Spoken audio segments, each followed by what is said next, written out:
So there's a quick and easy way to do screen recordings using QuickTime, and the great part about it is it's free and everyone has it. So if we open up QuickTime, cancel out of that, we go to File, New Screen Recording. When you go there, you can select your audio source, and I'm going to go ahead and choose internal microphone, and also show mouse clicks. So if you want to do mouse clicks, have it do an effect, you can leave it on, or you can turn it off. It's up to you. I'm going to leave it on, and I'm going to hit record, and then it gives you the option. You can click and drag a portion that you want, or you can just click, which I just did, and it'll just start recording. So it's recording now. And again, same thing you can do is just start your presentation, do your thing, play a video. I'm their shepherd. I watch over them, I monitor them, I'm aware. And so one thing that you need to be aware of, if you're playing video, you have to adjust the audio, because the audio that you play back in will determine how loud or quiet that video is. So I'll play this and adjust the audio on the fly, and you'll get a sense of how it sounds. Because I do work here at home, I get to see them every day. I miss them if I don't. Okay, and I'll play it again. I'm their shepherd. I watch over them, I monitor them, I'm aware. Because I do work here at home, I get to see them every day. I miss them if I don't. Of course, when you're playing a video, you're not going to be talking at the same time, but I just want to give you a sense of what that mix might sound like. So once you're done, you can stop recording right there, and it pops up. So the first thing you want to do is you want to save it. And I'm going to hit Command S, so I'm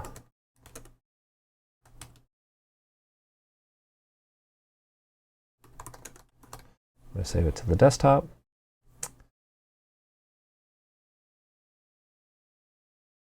And this is, there it is in its entirety. This is what the file looks like, and you can play it. Playing video, you have sounds. Because I do work here at home, I get to see them every day. I miss them if I don't. So that's the video. Now, you can do basic editing. You can't, what's limiting about editing in QuickTime is you can't trim anything in the middle, but what you can do is Command T or Edit, Trim. I'm already in the trim mode, so Command T, Trim. And what you can do is you can actually trim off parts of the beginning, or actually, sorry, that's not correct. What you can do is determine where it starts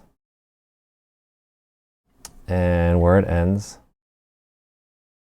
and then trim, and it cuts out the extraneous stuff in the beginning and at the end. So which is kind of what a lot of people's basic needs are when they're doing screen recordings. If you have your script down and your lecture is pretty fluid, and you don't mind a few fumbles here and there, all you do is just kind of cut off the intro that's a little buffer before you get started, and then after you finish, you always see people going and turning off the camera or something. You can kind of trim that part, which is the kind of ending the recording.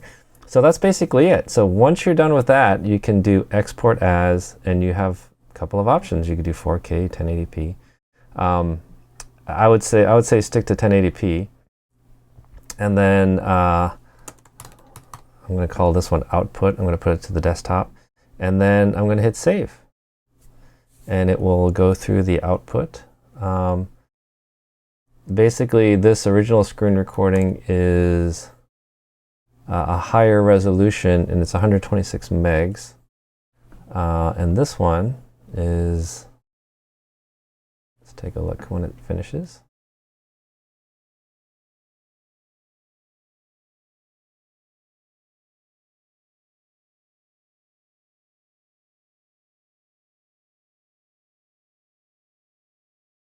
And there, and it's 51 megabytes. So it's significantly smaller because we're not doing the full screen resolution, which is bigger than HD.